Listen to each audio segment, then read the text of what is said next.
രീതിയിൽ ഞാൻ ചെയ്തു വയ്ക്കാം. 3 സെക്ഷനായിട്ടാണ് ഈ വീഡിയോ ഞാൻ ചെയ്യുന്നത്. ഓക്കെ, അതുകൊണ്ട് ഈ ഒരു സബ്ജക്റ്റ്, ഈ ഒരു തിയറിയുടെ പേര് എം തിയറി എന്നാണ്. എം എന്ന് പറയുമ്പോൾ ഇത് മിത്രൻ എന്നാണെന്ന് വിചാരിക്കും. പക്ഷേ എം മിത്രനല്ല, വെളിച്ചമാണ്, അതായത് സൂര്യനാണ്. സൂര്യൻ എന്ന് പറയുമ്പോൾ നിങ്ങൾ ആകാശത്താണ് സൂര്യനല്ല, വേറൊരു സൂര്യനുണ്ട്. അതെന്താണ്, എങ്ങനെയാണെന്നെല്ലാം ഈ 3 പാർട്ട് കഴിയുമ്പോൾ നിങ്ങൾക്ക് തീർച്ചയായും മനസ്സിലാകും. സോ വളരെ സിമ്പിളായിട്ട് ഏതൊരു 10 വയസ്സുകാരനായ നിങ്ങളുടെ മക്കൾക്ക് പോലും മനസ്സിലാകാവുന്ന രീതിയിലാണ് വളരെ സിമ്പിളായിട്ട് ഞാൻ ഈ വീഡിയോ നിങ്ങൾക്ക് പരിചയപ്പെടുത്താൻ ഉദ്ദേശിക്കുന്നത്. ഓക്കെ, എനിക്കറിയാം ഇൻട്രൊഡക്ഷൻ തന്നെ 2 മിനിറ്റിലും കൂടുതലായി എന്ന്. കാരണമുണ്ട്.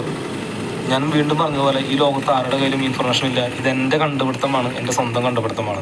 ഇത് ശരിയാണോ തെറ്റാണോ എന്നുള്ളതെല്ലാം കാലം തെളിയിക്കും. ഓക്കെ, അപ്പോൾ നമുക്ക് വീഡിയോയിലേക്ക് പോവാം. അതായത് നമുക്ക് ഒരു പ്രകൃതിയുടെ സീക്രട്ടിലേക്ക് പോവാം, ഭൂമിയുടെ കർമ്മയിലേക്ക് പോവാം. അതിനു മുൻപ് ഞാൻ പറഞ്ഞല്ലോ, ഇത് സാധാരണക്കാരന് മനസ്സിലാവുന്ന രീതിയിലാണ് പോകുന്നത്. ഈ വീഡിയോ